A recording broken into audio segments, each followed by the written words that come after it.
We have a variety of topics to cover today, including some trade rumors, looking at teams like the Ottawa Senators, the Buffalo Sabres, as well as some updates on players that requested trades like Bennett and Mete. We also have some updates on the Penguins GM search, some injuries, Team Canada's named as Brain Trust. We got all that and more coming up next.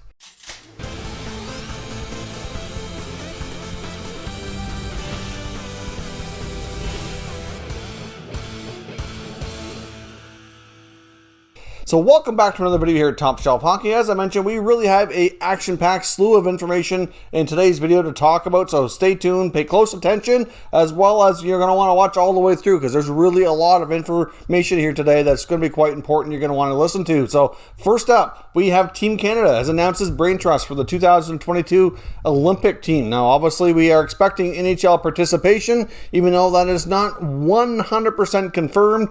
Team Canada, as well as many other countries at this point, are proceeding as if NHL players will be available. I know that's was a major point of discussion in the CBA extension that the NHL and the PA got done this past summer when they were doing the return to play.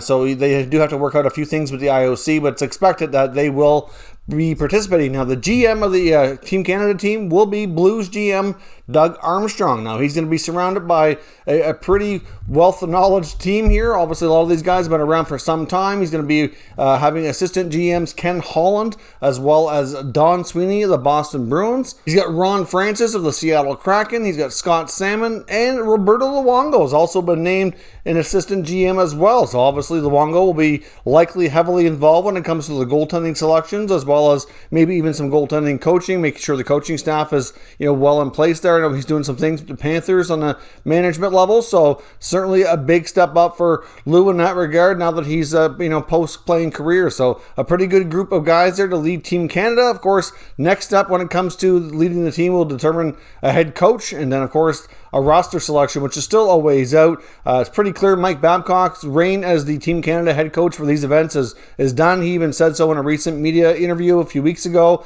that it's somebody else's turn. Even if he was offered the job, he thinks it should be somebody else leading that team. So be curious to see who the head coach might be. I would think a prime guy that could be right at the top of the list would be Tampa coach John Cooper, after just winning a Stanley Cup and one of the longest tenured coaches in the NHL right now. A lot of success in Tampa, used to handling a lot of high profile players. So we'll see how that goes. But for right now, we have the GM and their brain trust in place to move forward to start prepping for those Olympic Games. Quick update on the injury front. Peter Mrazek, who we talked about the other day, Carolina Hurricanes goaltender, could be out for an extended time, and it looks like he will be now. We just got report right before we recorded this video that he did indeed end up having a surgery that we discussed was a possibility the other day. He had to have some surgery. I know originally a few days ago they were saying it could be upwards of a couple of months. So I guess we will see.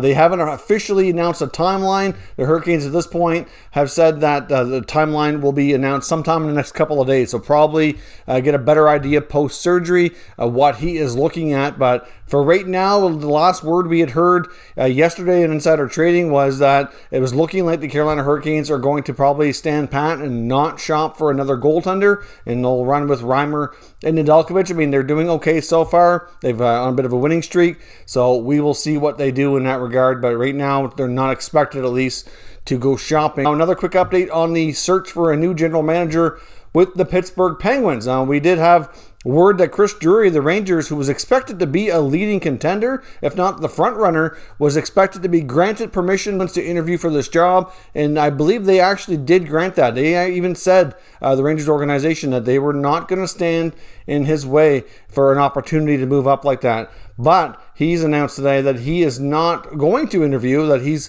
wanting to stay with the Rangers organization, and that he is not moving forward with an application to be the GM of the Pittsburgh Penguins. So I'm sure for Penn's organization, that's a big blow. It's probably somebody they really wanted to talk to. One of the young up-and-coming management executives around the NHL, hoping to be a GM someday. Obviously would prefer to do that with New York, but there's really no reason to believe he'll be able to get that job anytime soon. Jeff Gorton's done a pretty good job there. And it isn't, hard to say when that job becomes available. But, of course, he's been the GM for the American Hockey League team. Worked a lot with Gorton and the management team there. Is a well-respected guy. So we'll have to wait a little longer for him to get his opportunity. But he seems content to stay in New York. So that's one man short here on the Penguins list of guys that are really hoping to have a chat with. We have some news on the NHL waivers, which will also kind of transition us into talking about the latest trade talk around the Ottawa Senators. Of course, after a really good opening night victory over the Toronto Maple Leafs, it's been all downhill ever since. They've really been a dumpster fire, really losing game after game. In most of those games, they've lost by a wide margin. Last night's loss to the Edmonton Oilers was a little better, 4-2, but there's still some major areas of concern with the Sens team, and it's not the young kids. The kids are doing great. I mean, I've seen every game of theirs so far. Their young players have been carrying the team and doing great, often playing against the other team's toughest matchups as well. I mean, you've got Brady Tkachuk, one of the top younger players in the league. He's having a great season. Josh Norris has played well. Batherson's played well. Stützle's been impressive so far. He's already got 3 goals, even though he's missed a few games. He's definitely sticking the whole year as well. He's got past the 7-game mark, so his contract officially kicks in. It's not those guys at all. It's the vets that they brought in to be the veteran leadership, and the insulation for these young players have been absolutely hot garbage, and Dorion is not looking good for some of these moves. So today, they placed Braydon Coburn on waivers, who has been one of the worst defensemen on the team. He's had a really bad start, and really why he's getting playing time along with guys like Mike Riley over an Eric Brandstrom, it baffles me, but it looks as though this will open up the roster spot for Brandstrom to get called up. It's difficult to say if Coburn gets claimed. I won't be surprised if he doesn't. I mean, he hasn't played well. He's only got 1 year left on his contract. It's not a big cap hit, so from that perspective, it might be attractive for some teams looking to add some extra depth, but either way, it allows them to place Coburn either on the taxi squad or in the minors. I don't know what they'll do with him if he clears, but still, Brandstrom is being called up and is expected to play at least one of the next 2 games against the Montreal Canadiens. Hopefully, he can have a good start here and kind of grab a spot and stick with it. They finally got Artem Zub, who they signed out of Russia, in the lineup a couple games ago, and he's played actually pretty decent. You don't really notice him a lot defensively, which is a good thing. There hasn't been any major, situations that's been his fault, and he's producing a few assists as well. So his game has been okay. They're waiting to get him in the lineup, which is great. But now he's kind of starting to stick in there. Willanen's out injured. Hopefully, when he comes back, he can stick. They get Brandstrom in there and kind of reduce the playing time on some of these other guys. I mean, Josh Brown's been out of the lineup as a healthy scratch a few games. Branson hasn't really been overly impressive so far. But outside of placing Coburn on waivers and making room for Brandstrom, it's also being reported that they're already shopping guys like Derek Stepan and to a degree Cedric Paquette as well. Stepan's been a main name mentioned out there. Of course, they gave up a second-round pick to bring him in from the Coyotes, which, really was somewhat baffling. A second-round pick might not seem like a lot, but they can turn into a decent player. They had a lot of extra picks, mind you, but still, they blew some of these picks on these veteran guys that are just not cutting it. Stepan started out the year playing top 6, and now he's worked his way down to the 4th line. He's taking a lot of dumb penalties as well, and just not really coming close to providing what they were hoping he would. DJ Smith, after last night's loss to the Oilers, have finally made comments saying he needs more from the vets, that they're not cutting it, not getting the job done, that the kids have been good, and they need some, more experienced guys to play with to kind of, step up and provide that extra spark, and it's not happening. So we'll see if there's any takers on Stepan. They're going to have to cut their losses if they do. Wouldn't be surprising if they have to maybe retain some of that salary, as well as maybe even throw in an extra pick or something. They may, it's not going to happen. They may end up having to, like I said, pay somebody to take him off their hands. It's hard to say, but he's just not the player he used to be. He still has a fairly high cap hit. Not a ton of salary, but still, it's just not working out. So we'll see if they can find a home for Stepan. Coburn on waivers. Paquette's name has been mentioned out there, but none of these guys have really been producing at a good level, and it's difficult to say if any other teams will take them off their hands. Now, I'm also seeing reports as well that the Buffalo Sabres have been quietly shopping winger Jeff Skinner, which is not a huge surprise, but I wish them the best of luck in moving that contract. They gave him way too much money for way too long a time after a 40-goal season. I think they felt pressured into signing him after a lot of frustrating years of missing the playoffs, trying to make Jack Eichel happy. He came in, he played well with Eichel. His first year, put up 40 goals. And it's not the first time he's hit, 35 to 40 goals in his career. He did it a few other times earlier on as well. Skinner's a terrific skater, good speed, but obviously the last couple of years since he hit 40, it's just not really gone overly well. He dropped down to 14 goals last year. Of course, in a shortened season, had he played all games, then it wouldn't have been paused. he would have hit about 19 goals is what he was on pace for. That's still, not even 50% of his production from the year before when he got paid the big money. And this year he's played 10 games with 0 goose egg in goals, 1 assist, and it's just not, impressive at all. He's only getting just shy of 14 minutes of ice time a night, which probably plays a role in that. But at the same time, if you're not playing well and you're not producing when you're given the ice time, it's going to be cut back, and they're going to play guys ahead of you that are doing better. So only makes sense in that regard. But for a guy making that kind of money, he's got 6 more years after this one. He signed an 8-year deal. 1 full year into it. He's in year number 2 now. 6 more to go, and they gave him a full no move clause. So he's gonna, approve any trade anyway. Like, best of luck with that. They're gonna be stuck with Skinner. They can shop him all they want. I'll be shocked if they find a way to get that contract moved, unless they take another bad contract back. But that's probably at least a couple years down the road, in my opinion, from happening. We will see what Buffalo does, but I highly doubt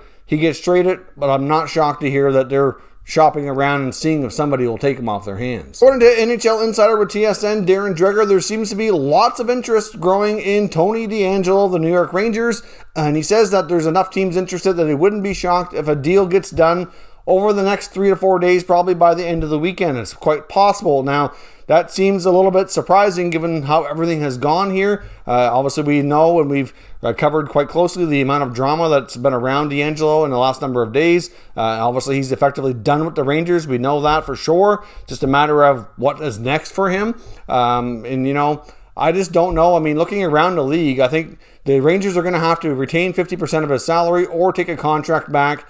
That's very bad as well. So if you look around, just looking at teams that might need a defender and would have a contract they'd want to move, I mean, you have to look at Vancouver. I mean, I don't know if they'd want that in their dressing room, but if you just take the drama and just set it to the side for a second, and you look at a player who can produce offensively, not great defensively, let's look at it just as on-ice play strictly alone here, and look at what the team needs.